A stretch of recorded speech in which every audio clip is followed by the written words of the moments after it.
Today we're going to look at STIX and TAXII and how you can use them in the StrikeReady platform. So STIX is a format used to share indicators, and TAXII is a protocol used to share them. And there's lots of different services out there. Some are free, some are paid. Some you might have access to through your vertical, through your industry groups. But we're going to look at OTX from AlienVault today and how you can use that in our platform. So OTX is a crowdsourced platform for sharing threat indicators. And if you were to look at one of the reports, you can see that there's hashes and IPs and domains and URLs and things like that. And we want to take those into our platform and use them with attribution about who reported it. And OTX offers this nice API in a variety of formats to share these indicators, one of which is TAXII. So we're going to take this TAXII information. We're just going to grab the URL. And we're going to come over to StrikeReady and set up a TAXII client to work with their TAXII server. So we can go over integrations. And we're going to do this live today. So now I'm going to set up this TAXII client with their information, paste in their URLs here. And then I'm going to grab my key, which I'll reset right after this video. And I'm going to put it in, say cloud. You can choose a few different options about the different priority of the indicators you're ingesting, but we'll just leave everything on the defaults. So now we have set up the TAXII client, and hopefully we'll get a little green dot here. Yep, we got the green. Okay, so it's connected. So then we're going to come over and create a workflow based on that TAXII integration. So we'll create a workflow, and what we're going to do is ingest those indicators and then tell the product how you want to handle them. In this case, we're going to narrow down the set a little bit. You can narrow it down by collection if you want, but we're just going to say I only care about something called hammer toss, which is a tool used by APT29. You can also choose, how many indicators you want to pull in at once. So let's say you want to pull in 100 or 1,000. You could also choose when you want to start, but we'll just leave everything on the defaults for now. And then you can say, oh, I want to do this every let's say every one day. I want to pull in 100. So we'll set up that workflow. And we'll enable artifact reputation lookups. StrikeReady can also act as a TAXII server as well as a TAXII client if you wanted to run your own collections, which you can see here, but I'll just turn that off for now. If you want, you can automatically deploy these indicators across your technology stack, and then you can say, oh, I only want to do it if my integrations say they're malicious or suspicious, but we can leave this off for now.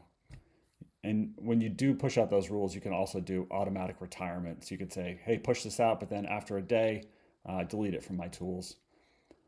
More useful than that is pushing out the automated retro lookups. So you could say, for those indicators I extract, go back and look across the last week across my tools, or any tool that supports it to see if I had any hits for that indicator, even if I didn't get an alert. And then if I did get a hit, let's just assign this case to a user. So I'll assign it to myself. And I'm going to call it APT29, severity low, priority high. And we can configure all these later. Alex's hunt, hammer toss, APT29, Russia, test description. And we can see where all these tags flow through later. So now I've created this workflow. So it's going to hit that TAXII feed. It's going to apply those changes that I just made, and it's going to do all this live. So I've just done all this as this video is going. So it's pulling the feed right now. So it's been going for 4 seconds. It's going to do all that enrichment across about 30 different Intel tools. It's going to check and see if I've already deployed these indicators as blocking or alert rules on any tech. And then it's going to do that automated retro lookup across alerts. And also non-alert data if you're looking this up against a SIM or a full packet capture device or something like that. I mentioned that all these are also configurable after the fact. If you want to change how you're handling a particular feed, you can see what your tools are, what your case creations are. You can do the typical notifications.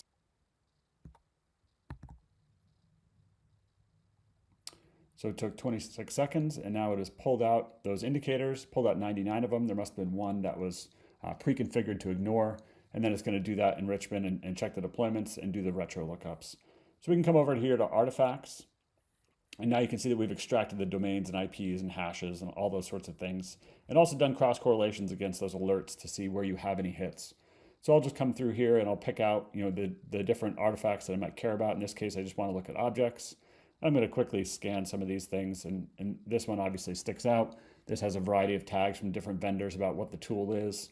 And you can see that I have a number of alerts on my in my console already for this hit. So I could just pull this up and we could come over to alerts, and this will start to pre-populate with all those different tools about file names and hashes and URLs and things like that, maybe where it's been seen. Here you go. So we have, this has been called lots of different DLLs, part of the Dukes. This is a V29. More information about the URL. Here's some mitigation rules, by Florian or by US Cert. So we'll come over to alerts, and you can see that I have a number of alerts, one of which was from Sentinel-1, and other ones were from Sentinel. So if I were to look at that alert from Sentinel-1, you can see that Sentinel-1 saw this today. Obviously I ran this test as a part of this this video, and it's blocked it. And it says it didn't kill the process because I just downloaded it, and it killed it on the download. So you can come over and you can see that the information is extracted from the Sentinel-1 report. And interestingly, Sentinel-1 reports the SHA-1, although in the actual report itself it was reporting the SHA-256. We were able to do a little bit of nice cross-correlation there. So let's say at this point, this is escalated to a case, and in the case I want to look and see any related alerts to that. In this case, the alerts are going to be related, likely just based on things that happened at the same time. So this will populate here in a second. So these are all the alerts that happened. There was 23 of them. I downloaded just a large batch of malware. So all these get associated in the cases. And if you were to look at the case itself, now I can say, okay, I saw 23 alerts from that same case. Here's the timeline that automatically gets created. Here's all the tags that are coming from all my different vendors. And again, all this happened just live. So now I'm going to say, okay, this user is pretty clearly compromised. So I want to go and maybe I want to force them to reset their password or push out some of these blocking rules. But in this case, I just want to quarantine this host. So I'll say, come down here to host containment, and I'll pick my zone. And in this case, I have two options for containment because I have Defender on the product, but on the endpoint, but I also have Sentinel-1.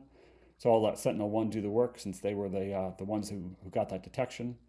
So in Sentinel-1, it'll ask me for just a little bit of information that'll get pre-populated down here. In this case, it's the local IP of the machine. And then I'm going to come and hit proceed, and then my machine will be quarantined, and my job is done for the day.